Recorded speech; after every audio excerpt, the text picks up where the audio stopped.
This episode is presented by Interactive Brokers. You research your investments, but did you research your broker? In 2025, IBKR retail clients averaged a 19.2% return, beating the S&P 500's 17.9%. Over time, the broker you choose makes a difference. If you want to learn why, head on over to ibkr.com/2025. More on this later in the show.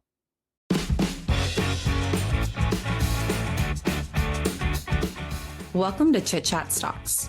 On this show, hosts Ryan Henderson and Brett Schaefer analyze businesses and riff on the world of investing. As a quick reminder, Chit Chat Stocks is a CCM Media Group podcast. Anything discussed on Chit Chat Stocks by Ryan, Brett, or any other podcast guest is not formal advice or recommendation. Now please enjoy this episode.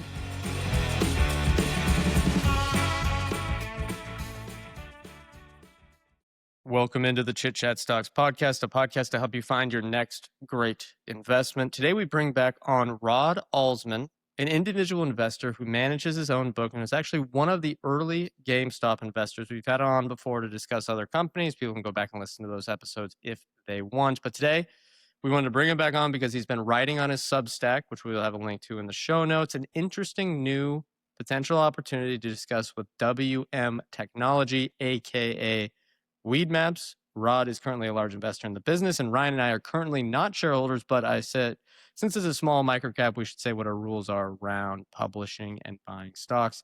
We may or may not own shares after this episode is aired, given our 48-hour rules. So essentially, we don't, in order to, keep things aligned with our listeners, we want to make sure that we don't buy anything right after something is published. That's how we just want to have our own rules. Rod will also give a disclosure, but let's get into the questions. And Rod, you can put the disclosure in your disclaimer before we get into this first one. WM Technology is down 97% in the past 5 years. Let's just start out with why. Why is the stock so beaten down? Whew. Loaded first question. 97, that's a big number. Well, look, I just need to get a little disclaimer out of the way. We don't have to keep harping on it, but I do need to note that before we start, I need to be transparent about my position and my limitations here. So I beneficially own well in excess of 2 million shares of MAPS Class A common stock, inclusive of shares underlying immediately exercisable derivative instruments. I have a material financial interest in the stock going higher. Hope that's clear. Nothing I say today is investment advice. I'm sharing my independent analytical views based entirely on publicly available SEC filings and enacted legislation. I may buy or sell at any time without notice. I also want to note that portions of my published analytical work were developed with the assistance of AI tools. All inputs, assumptions, and conclusions, though, are my own. I've verified all citations against primary sources. So to get to your question on why Weedmaps, I'll refer to it as MAPS or Weedmaps interchangeably. WM Technology Inc. is the formal corporate name, but I don't think most people know of it like that. And we need to go back to 5-ish years ago. We're in SPAC mania. We're amidst meme mania. Stock went public in June 2021. Just a few months after the GameStop mania. Depending on what your preferred naming of that is, that I was a substantial beneficiary of. I published GME DD research report on, I think it was January 20th or 21st, 2021. So within a week of publishing that research report, the stock literally went to the moon. It was quite a life-changing experience. I got to participate in the Odd Lots podcast on that Thursday morning. The stock made all-time highs, recording it and seeing it happen in real time. It was just once in a lifetime lived experience of mine.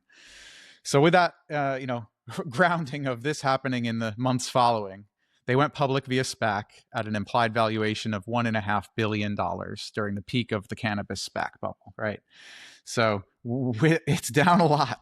You mentioned 97. I think that's from the high points, which it did run up, right? Most SPACs, of course, IPO at the $10 mark with, warrant instruments. I'm not going to get into all that.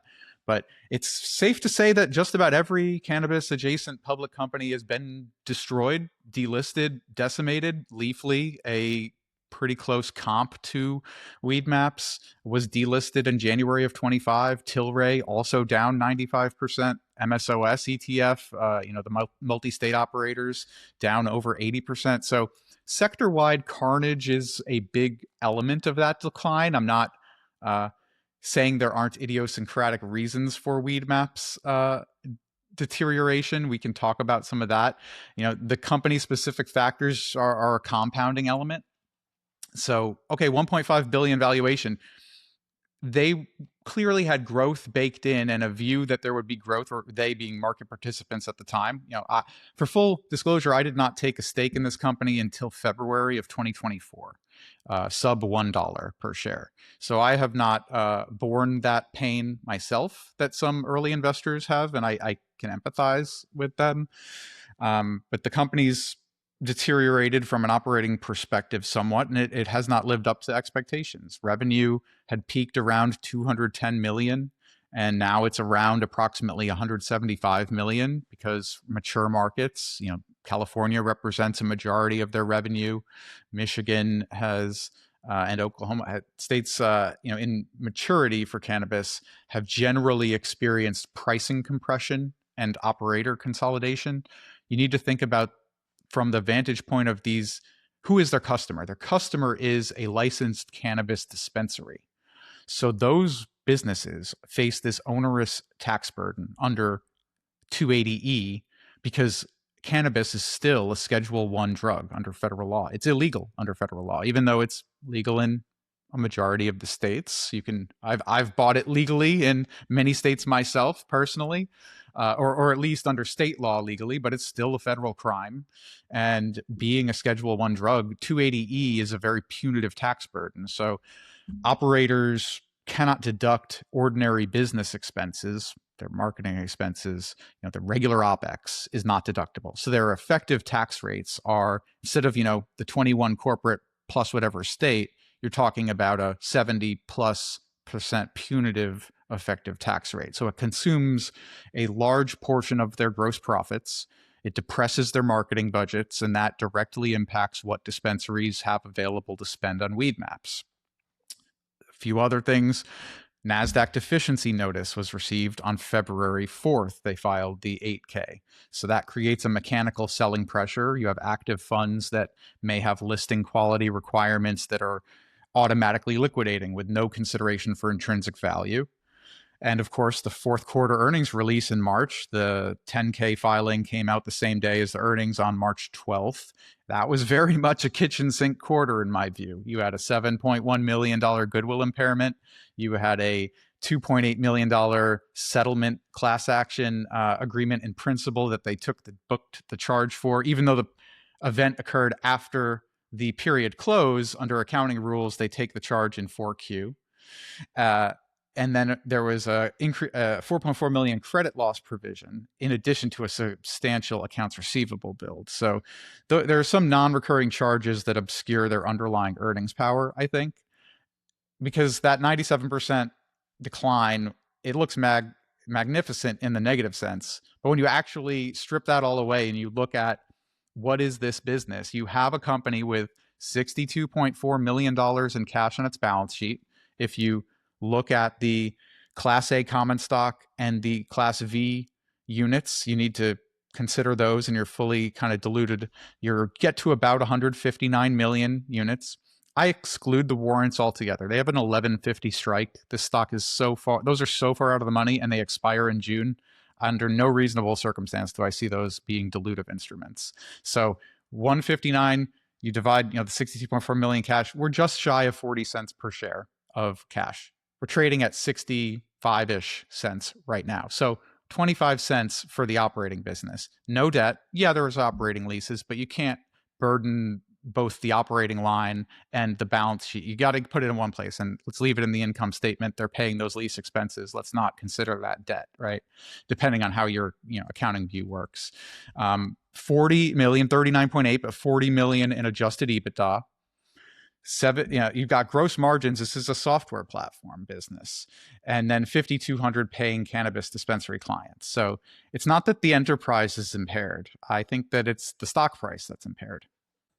Okay, and we're going to get more into some of the catalysts as well as the, discussion around what's happening with the stock in a sec. But let's talk about the business. Most people are listening to this show, I'm guessing, have no idea what they do. So what exactly is the business and how do they make money?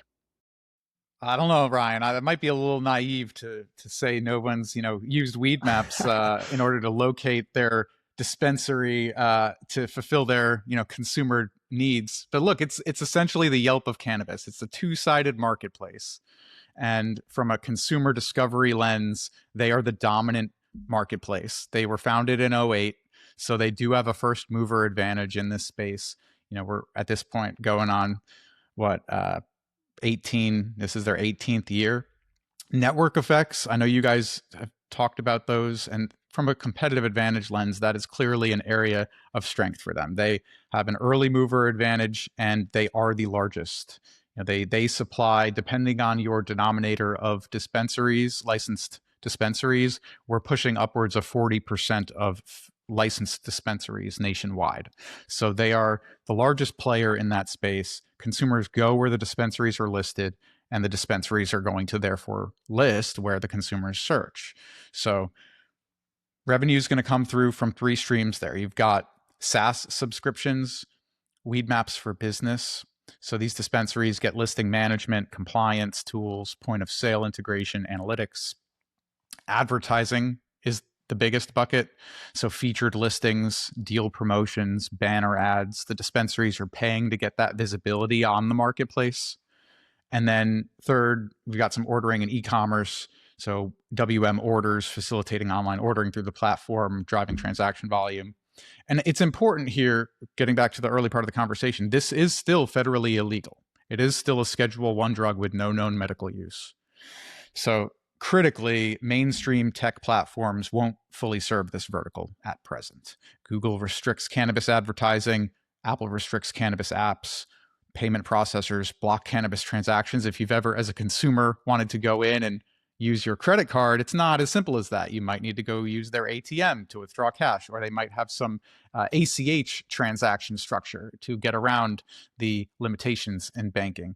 So it is, it forces dispensaries into cannabis-specific platforms. It is therefore kind of a niche, and they are the dominant player in this niche.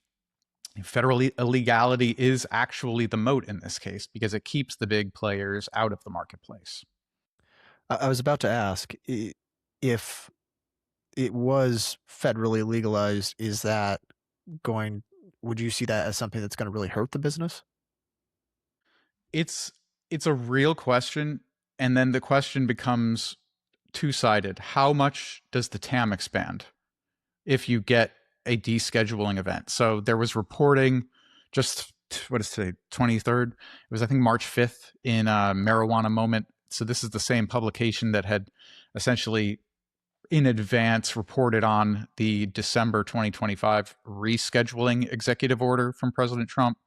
This current reporting is that he is considering announcing this summer a descheduling commission that would investigate moving it from not just the rescheduling element from 1 to 3, which would eliminate that onerous tax element, the 280E element, but altogether investigating and reporting back within 180 days on descheduling. So you're right, it would definitely widen the risks from competitors stepping in. They obviously have the early advantage.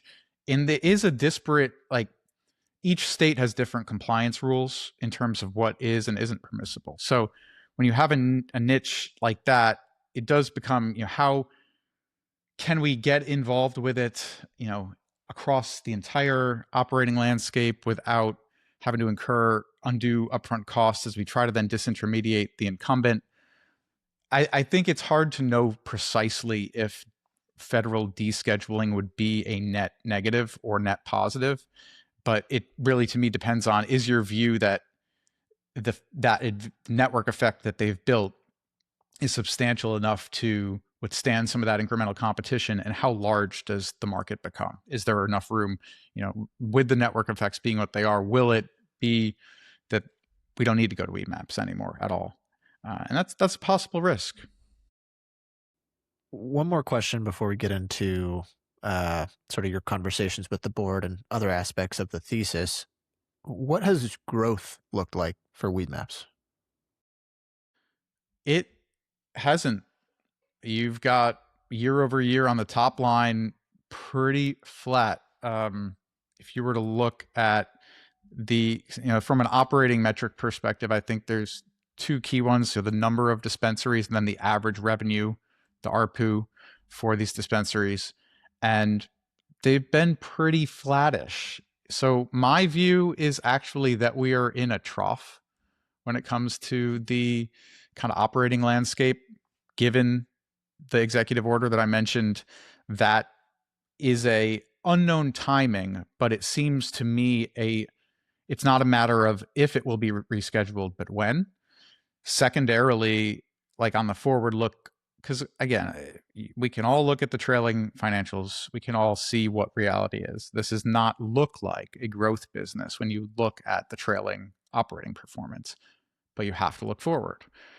The hemp ban, the federal hemp ban, if you guys have ever gone into a gas station or wherever and seen the Delta 8 gummies or Delta 9, kind of alternative hemp derived products, that is a substantial multi-tens of billion market. And that opened up in 2018 as a result of the Farm Bill. It was, some people perceived it as a loophole, depending on your viewpoint, but nonetheless, that hemp loophole has been closed in the bill that was passed to reopen the government in November of 2025. So effective November 12th, 2026, that federal hemp ban is reinstated. So I see that as an anti-headwind that essentially will push consumers who would have been substituting licensed cannabis dispensary products with hemp products back into the licensed cannabis dispensary intake. So I have that sized as a benefit to the company going forward. And then there are state level legislative moves that are beneficial to the company. A big one that, frankly, I don't see people sizing. I had a conversation, as a matter of fact, on Friday with a sell side analyst that covers the company. And when I asked him about it, he hadn't sized it and he wasn't going to publish research update because from a career risk perspective, he's not hearing interest from institutions. And what's in it for me, right? Why am I going to publish research on this MicroCap that no one's really interested in and go out on a limb? I'm not. And I get that. I respect that. The incentives aren't there for him. For me, as a shareholder, I want to put that view out there. I'm still waiting on the governor of Virginia to sign the bills into law that the General Assembly, House, and Senate passed on March 13th and 14th. But let me kind of walk you through why I see that as beneficial. And again, like to your question, Ryan, it doesn't look like a great growth story on a trailing lens, but we have to consider the operative realities at hand here. So when you have a state of Virginia, a roughly top 10, at the bottom 10 state sizing, we're talking about, I think it's about 9 million residents in the state of Virginia, that passes an adult use cannabis bill on March 14th, pending the governor's signature. She has until April 13th to sign this thing. Governor Spanberger campaigned on signing it. So I don't see why she wouldn't either sign it, or if she has any amendment proposals, that's a possibility. But the bill itself is substantial. So it authorizes up to 350 licensees through January 2028. Now, after January of 2028, the Cannabis Control Authority, the CCA in Virginia, would have the ability to expand the number of licensees issued. But when you think about it for weed maps, one way you could size the opportunity would be, okay, give them their penetration rate at the national level, that roughly 40%, that they get new licensed businesses. You just layer on top the average revenue per user. You can look and see in the Virginia bill that the advertising restrictions are substantial. So, for example, you can't have outdoor billboard displays. There's some limitations on that there can't really be direct pricing displayed by the dispensaries. So it's very in line with Weedmap's directory-oriented business model, where it essentially becomes the cleanest means for a licensed dispensary to get its products out in front of the consumers of using that two-sided marketplace that they have. So the way I see it is, okay, you can't just look at the company's actual margins. You have to think about it from an incremental. You guys are platform investors who know when you have a very substantial amount of your fixed costs that are already covered, this is an incremental. We need to look at cost of revs, cost of sales and marketing. So I have incremental EBITDA margins on this in the mid 70s to mid 80s. Think about a baseline in the high 70s. So layer, call it high 70s incremental EBITDA margin on and I've only sized it going out to say year 5. I've sized it using, there's a Department of Planning and Budget in the state of Virginia, the DPB, as well as the legislative sponsors have, there's 2 ranges, right? DPB on the low end saying what we think the tax receipts will be, and DPB only sized the 2025 bill. So this new bill is substantially larger. So it's inherently conservative using the prior bill sizing. When you look at the midpoint value, for example, using a low end bracketing of comparable SaaS platforms as your exit multiple on that incremental EBITDA and a modest discount rate just on the year 5 terminal value of Virginia alone, I come to a midpoint that's close to the current market cap. And that already fails to include the 40 cents-ish per share of cash on the books. You research your investments, you analyze markets, you manage risk, but did you research your broker? In 2025, IBKR clients outperformed the S&P 500. Retail clients averaged 19.2%, while hedge fund clients averaged 28.91% compared to the index's 17.9%. IBKR's lower trading costs, competitive rates, efficient execution, and access to more than 160 global markets helps investors keep more of what they earn and put more capital to work.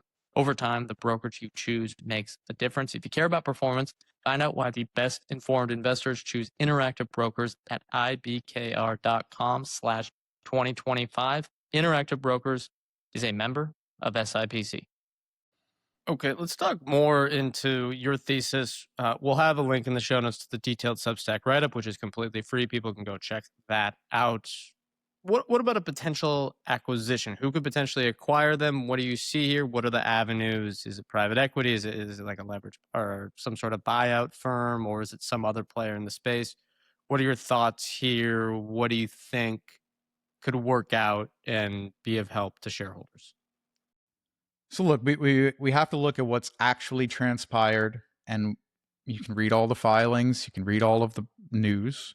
December 17th, the co-founders group made an offer to buy the company. If the shares they don't already own, at the time they owned roughly 1/3, just shy of 1/3, but for simple math, call it 1/3 of the company. And they made an offer for the rest of the company they didn't own at $1.70. And in that initial offer that was non-binding, they noted that they had had conversations with financing partners and they expected to get to a closed deal within 3 to 4 weeks.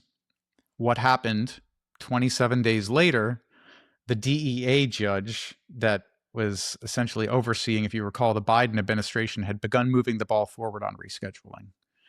And the DEA judge overseeing that process issued an order that essentially froze rescheduling in stasis. So Judge Mole, I can't think of his full name right now, but you can, at your own time, look him up, see what he did on January 13th, essentially eliminated the sense of urgency, because my view is that rescheduling is accretive to the business. The 10K discusses how they perceive it, and there are some puts and takes.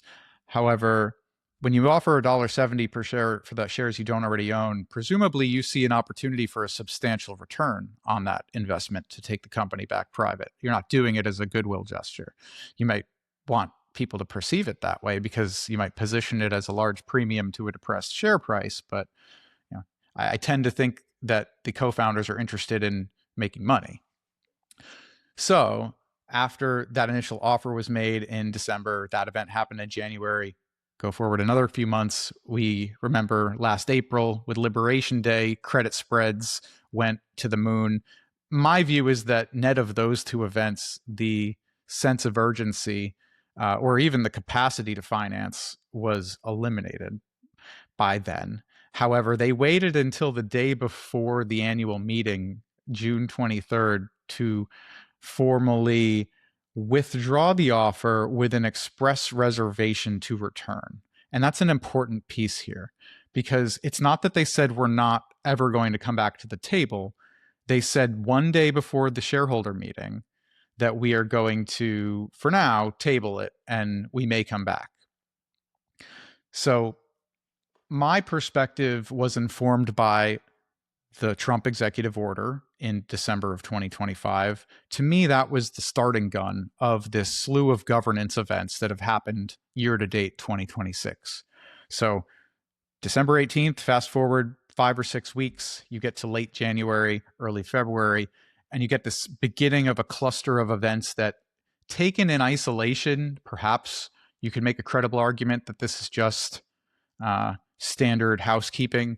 I have, as you alluded to, written the board a few times. It was pure coincidence. I want to be clear. It was purely coincidental.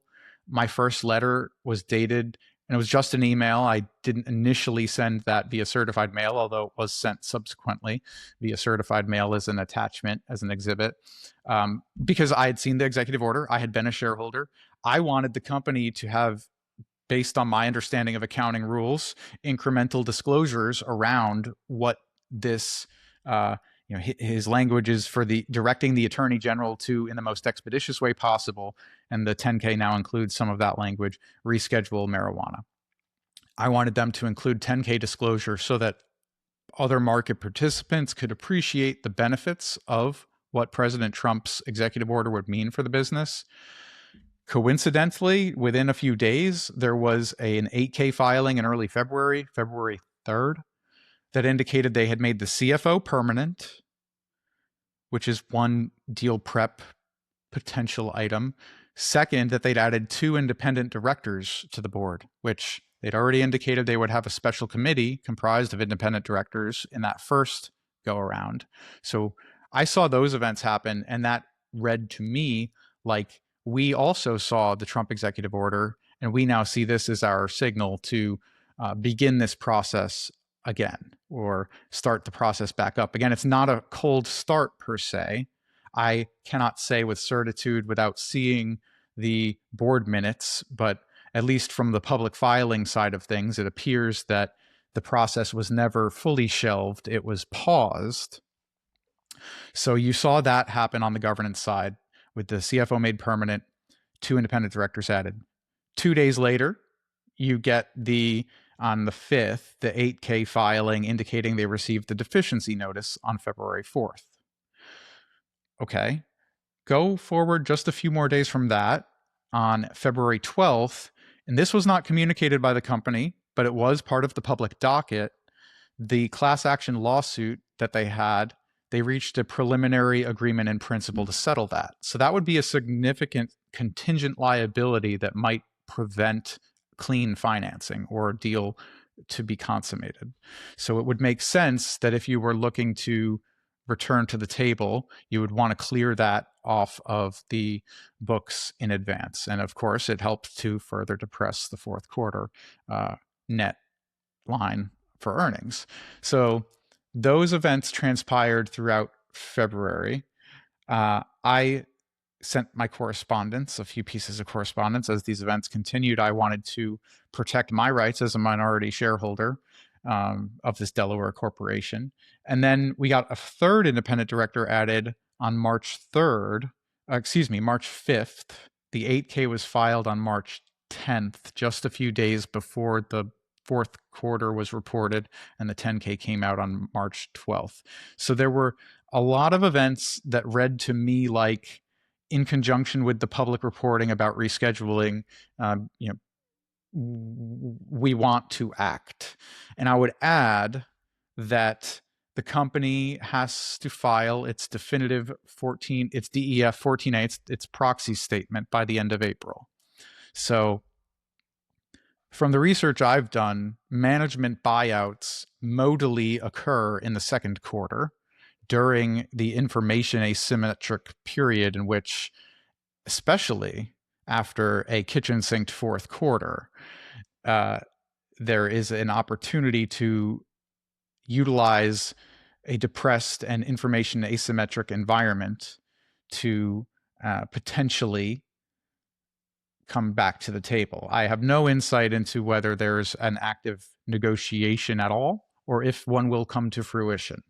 I can simply assess what I've seen in the public record and reach my conclusion and take the steps that I've taken as a minority shareholder to put things into the record that I believe are important to ensure that a fair process is followed for the benefit of all shareholders. Let's talk about some other things that you've written about, some other things the company may or may not be optimizing on their own balance sheet. You have the TRA liability, which is a tax receivable agreement. Maybe talk through the details of that, why that's important for the potential developments of the company. And what I'd say is, maybe I'll say it for you, clear mismanagement of the Treasury and just not sacrificing free net interest income that you can get with that pile of cash. Yeah, look, the tax receivable agreement is a serious dampening effect on this company's kind of ability, or let me think about how I want to phrase this. The 10K, for example, you can look at the 10K and it discloses that a change of control would accelerate the tax receivable agreement. So there would then be a lump sum payment of up to approximately $138.9 million, which that's more than the current market cap, right? So we're not talking an immaterial sum. And that would be payable to the co-founders as the TRA beneficiaries. So any third-party acquirer, think if a DoorDash wanted to acquire Weedmaps as a means to get scaled entry into this in advance of rescheduling or what have you, that would have to be paid in full, and that benefit would solely be paid to the co-founders, the TRA beneficiaries. So whether the co-founders are the buyer or the seller, they get that incremental benefit either way. They, in their own proposal letter from that initial December 24 offer, had said that the liability exceeds 100 million and that they would vote against any outside offer. So if there were any sort of go shop process that the special committee were to conduct against that structural bid deterrent, where a competing bidder would essentially be paying nearly $1 per share more than they'd otherwise that the co-founders, in order to deliver the same per share price. In my view, that would not be any meaningful evidence that the market was tested. It's a structural asymmetry that should inform how any fairness analysis evaluates the deal price. And then on the Treasury mismanagement thread that you pulled. So after I sent my second letter to the board on February 9th, after I had seen the two 8K filings that happened to come right after I sent my first letter at the end of January pertaining to the what I had hoped to see that I didn't see in the 10K pertaining to disclosure around the effects of rescheduling. I went through and I did a forensic audit of the company's balance sheet and income statements and all of the financial statements. And what I concluded was that I documented approximately 3.9 million in cumulative interest income forfeiture. So, right, interest rates, of course, we all remember were on the floor in 2021. At the end of 22, they started to go to the moon, so to speak, or at least relatively speaking. And the company held tens of millions of dollars in cash throughout that period when the Fed funds rate was above 5%. So they could have simply used a treasury bill ladder, a money market fund, anything. And instead, if you look in 2023, I believe it was about 10 basis points of yield. In 2024, I think it was like 90 basis points of yield on, again, substantial cash balances. And the cumulative sum was actually in excess of the full year 2025 net income. So we're not talking an immaterial sum of forsaken interest income. And I transmitted that analysis to the board and the audit committee in February. They filed the 10K in March with no disclosure addressing it and no substantive response to my concerns.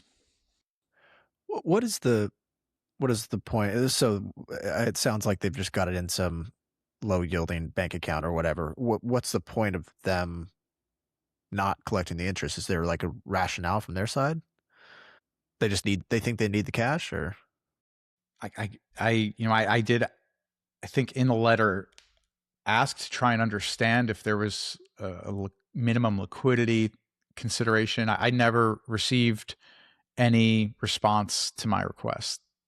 I don't think there's a disclosed why they see a need to carry such a substantial. I could speculate. Let me be clear, this is a speculation.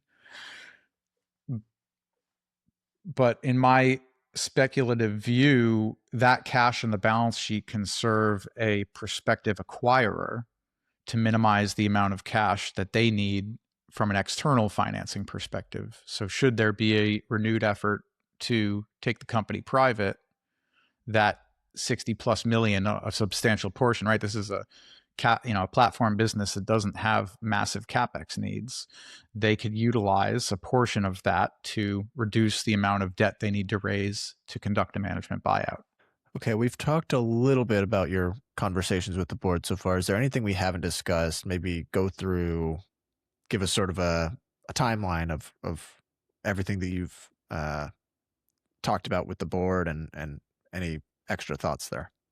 Well, it's been a one-sided conversation. I have sent, as of our recording date, 4 letters with at least 3 substantial requests, and there's been no engagement from the board pertaining to any of those. And what percentage of the outstanding shares do you own right now? Just for reference, you're not, So I disclaimed that I beneficially own well in excess of 2 million. Now, remember, there is a Class A and a Class V. So the Class A, from the lens of the Class V that the co-founders own, has voting rights but no economic rights, but is exchangeable into Class A. So it's functionally like they could. But remember, if there's any renewed transaction, it would be a majority of the minority would be the hurdle that they would need to clear from a voting perspective. So that reduces the actual denominator, right? The denominator of all of Class A would be reduced by interested parties' ownership. So the math does become different when you think about my numerator being enlarged against that reduced denominator on a percent basis. So, I mean, look, I want to be clear. I'm not trying to block anything. I'm trying to build a better process for protect my minority shareholder rights and ensure that should there be a renewed bid or deal or offer or whatever, that I've raised the clearing price in a way that makes some opportunistic action perhaps less desirable than it might have been in the absence of my actions. Yeah, let's talk risks to the business aside from, well, I guess we already kind of talked about potentially federal legalization and how you view that. Are there any other big risks to the business that you see? Look, I mean, if there's no take private, if there's a continued revenue decline, if rescheduling is permanently stalled, if they opt to delist entirely from NASDAQ with no cure, or if they opt to cure through a what is typically a value destructive means of a reverse split, I did bring to the board's attention an alternative cure would be an issuer tender at an appropriate price level. While I bracketed the founder's offer with my proposed remedy, which was a modified Dutch auction between $1.60 and $1.80 per share. Any issuer action of that nature in excess of the $1 bid deficiency should be a reasonable cure that would also be accretive to all shareholders, right? If you're buying, let's use $1.20 as an example, we have roughly 40 cents per share, just shy of 40 cents per share. So that means the operating business at that point is 80 cents times, for simple math, we'll say 160. It's 159, but let's call it 160, right? So that implies a 128 million enterprise value on just about 40 million. So we're talking about 3.8 2-ish EV to EBITDA is the multiple that they would be repurchasing stock at in that scenario that would cure the bid deficiency and also return what appears to me to be substantial excess cash to shareholders. So there are, it could absolutely go wrong. Generally speaking, as far as I've come to research, the co-founders have substantial portions of their investable assets in the company. So I can't see why it would be rational to nuke things altogether. But look, there could be a credit market seizure, for example. There's obviously been a lot of issues going on in Iran, and credit spreads have widened over the last month and a half with all the kind of private credit noise too permeating the market. So that could prevent any LBO or MBO financing.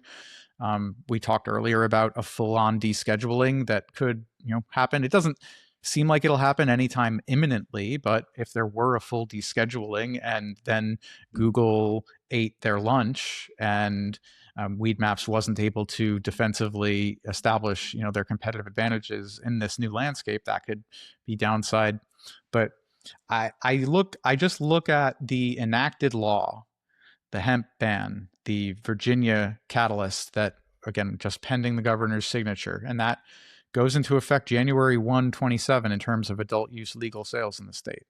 I see probability weighted value north of 250 at this point, even before taking into account the Virginia catalyst.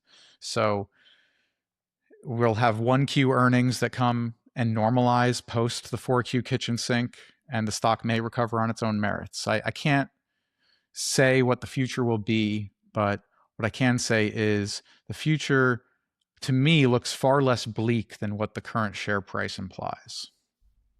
Okay, let's go through. It's an interesting situation. There's a lot of things that can happen given what the board or the management team decides to do, given what happens with the actual business legalization.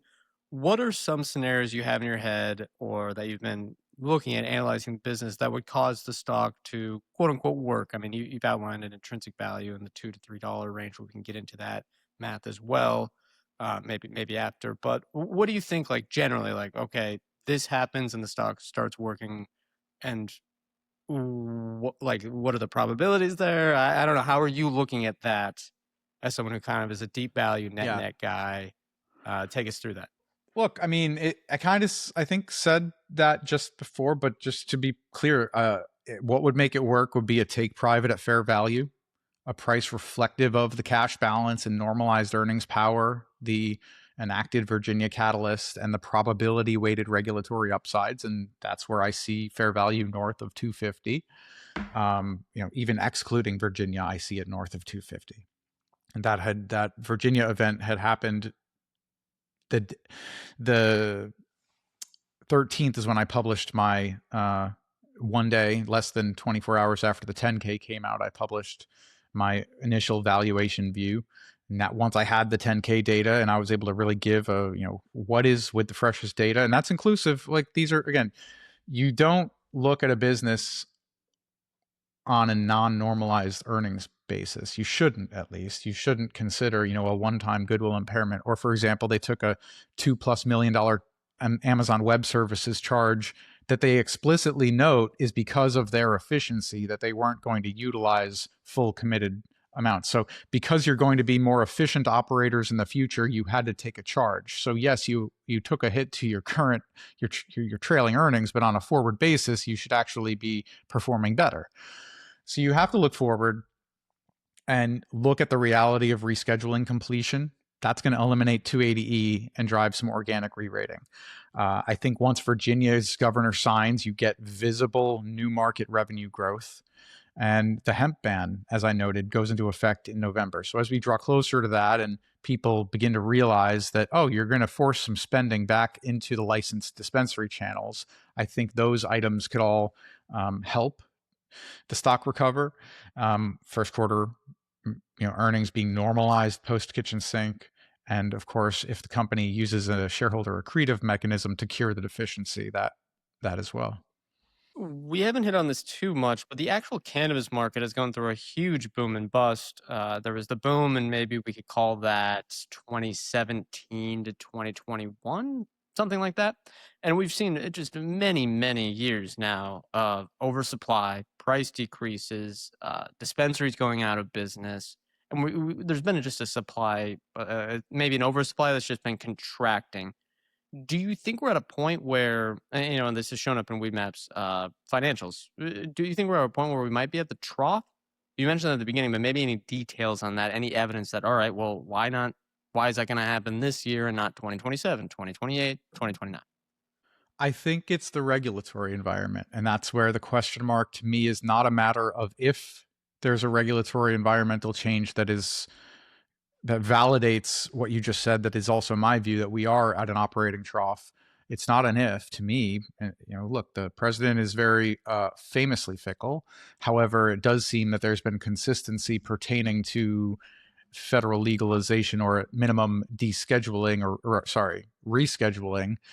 His executive order implies that it may not come this quarter, it may not come next quarter, but when you look out over, a business is not valued over quarters, or shouldn't be, it's valued over years. And when you look out over an operating environment that should reflect those operative realities, net of the hemp ban, 280E being removed from its client base, look, it's still a pretty steady eddy. Like if you actually look at the last, I'm looking at their latest investor deck, for example, just to have the images cleanly in front of me.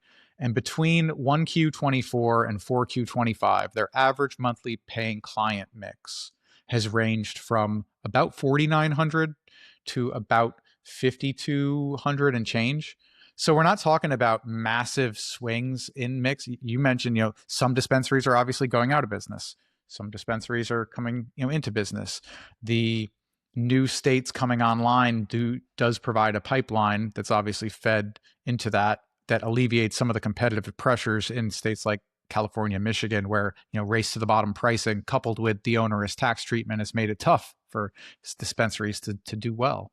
So they did make some changes to their kind of product orientation that lowered ARPU, or monthly rev per paying client.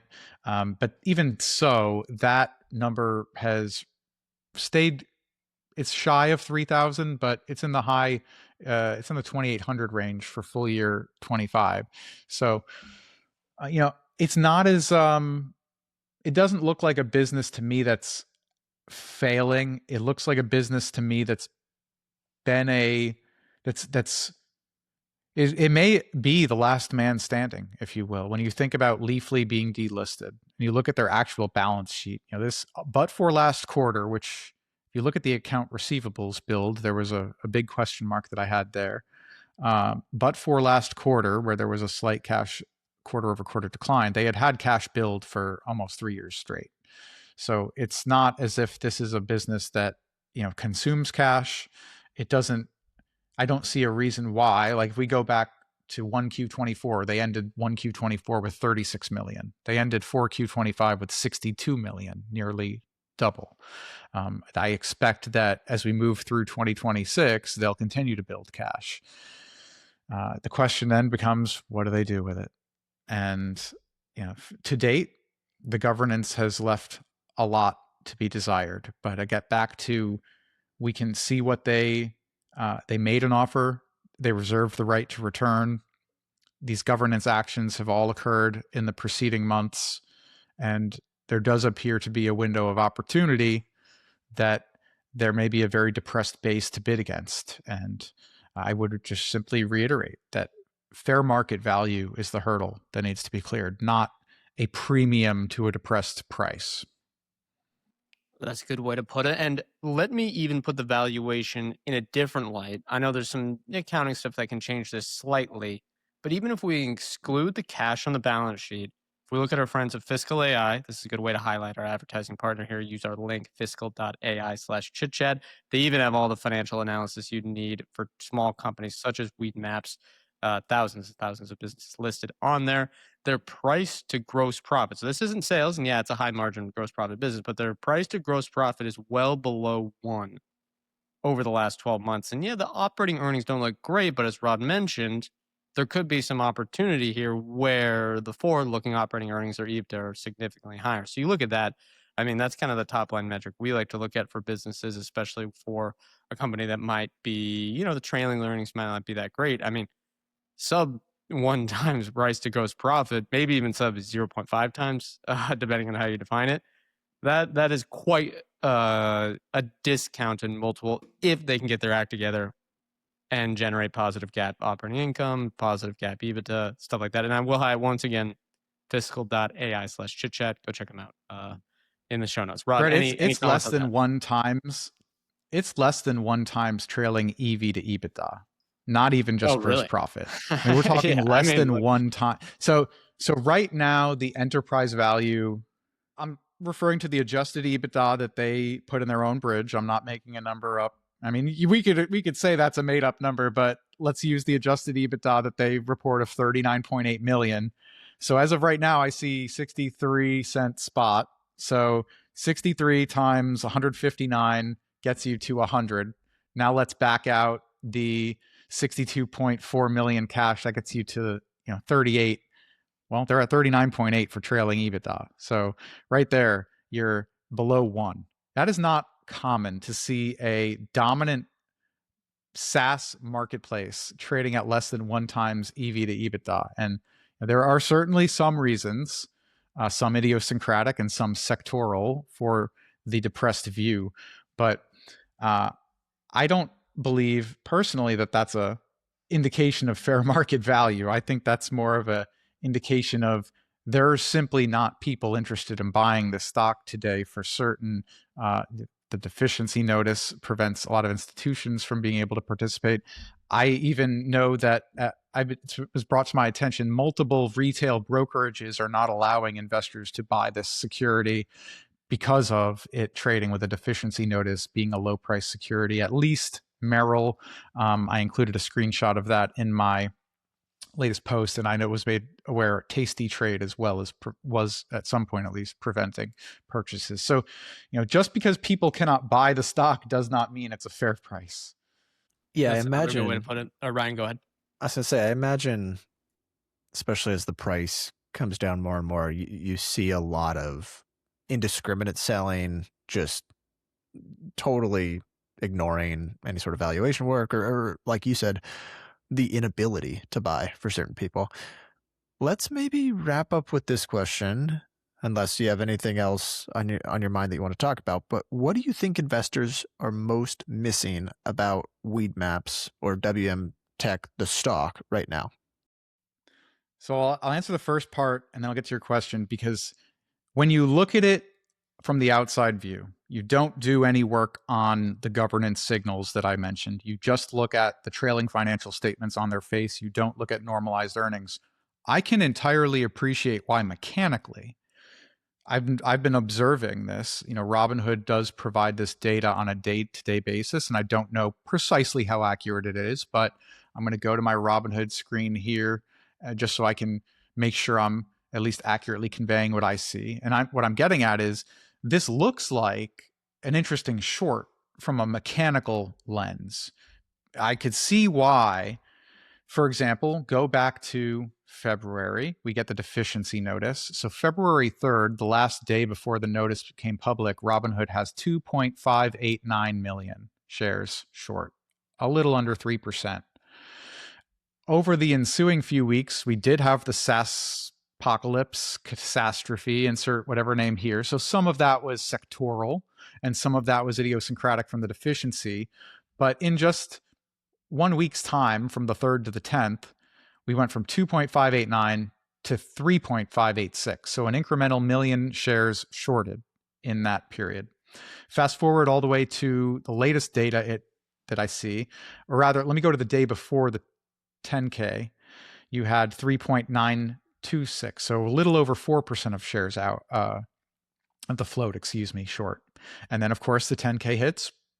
Mechanically speaking, I can see why. You see a loss in the fourth quarter. You see cash declining quarter over quarter. Now, the latest data through March 20th is 4.351 million, nearing 4.5% of the float as Robinhood calculated short. There's also no borrow, at least at Robinhood. So it doesn't cost you anything to short this thing, even though, as we discussed, it's on a fundamental basis trading below 1x EV to EBITDA. It doesn't cost anything to short. It's a deficient stock. It is a SaaS. I think it is getting just indiscriminately, mechanically shorted to some extent. Okay, that's fine. I don't, that was a curiosity with GameStop that I don't think will ever be repeated, where short interest was more than 100% of the float. But nonetheless, it's something worth paying attention to, because also it does affect the majority of the minority math. Because remember, if you're lending out your shares, you cannot vote those shares. So it actually further reduces that denominator. And therefore, people who are voting, it will increase the effect of their vote. So getting back to your question, what are people missing? Virginia. As I mentioned, sell side's not modeling it, not updating their models. I just have not seen anyone else actually do what I've gone through and size it. And if you go, just think that you have one of the largest states in the country that is bordered by multiple states who do not have legal adult use, that is now going to have an adult use cannabis framework effective January 21, retail sales start, 350 retail licenses, no local opt-out. Bear that in mind. It's not as though in certain states like California and New York, there's been reductions because localities can opt out. That is not allowed in the state of Virginia. So on a conservative basis, Virginia plus balance sheet cash exceeds the current market price.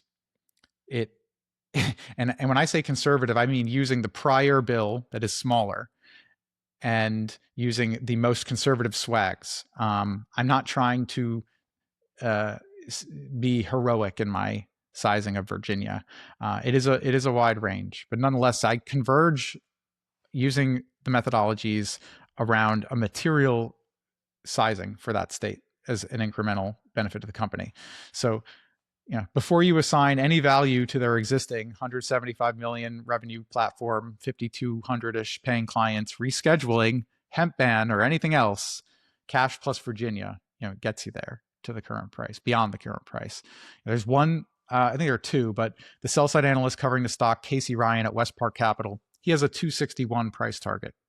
The stock's at 63 cents spot.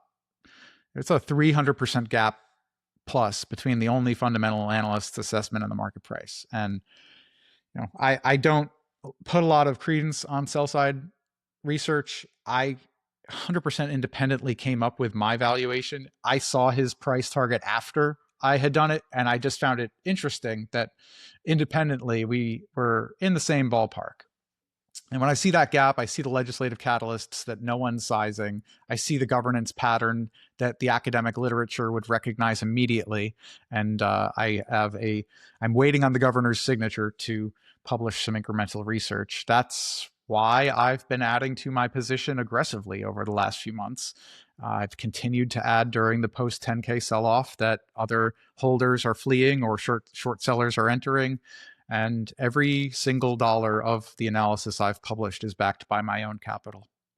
Okay. Thank you, Rod, for joining the show once again. Before we get out of here and hit the disclosure, tell listeners where they can find more of your work, read your detailed analysis, and all that good stuff. I know it's super creative. I'm on Twitter. I still call it that. I'll keep calling it that, even though the platform has deteriorated. It has network effects, baby. I can't dispute that reality. They are very strong. Network effects are a real thing. Rod Alzmann, at Rod Alzmann is my handle there. Substack, rodalzmann.substack.com. I have written up this company multiple times. All of my correspondence to the board is there, and you are welcome to download it and disagree with it. Happy to hear any feedback pertaining to the analysis. Look, I'm not doing this because I'm trying to pump the security. I have a view that the security is extraordinarily mispriced. I think that the math supports that view. I think that the operative realities the company is facing support that view. We'll see what happens. It might get spicy here in short order. Yes, we will see. If anyone wants to read more, I will have a direct link to the latest Substack post in the show notes. But as a disclosure, we are not financial advisors. Anything we say on the show is not formal advice or recommendation. Ryan, I, or any podcast guests may hold securities discussed in this podcast, may have held them in the past, and may buy, sell, or hold them in the future. Thank you once again, Rod, for joining the show. Thank you to the listeners. Thank you to our sponsors, Interactive Brokers, Fiscal AI, and more. And we'll see everyone next time.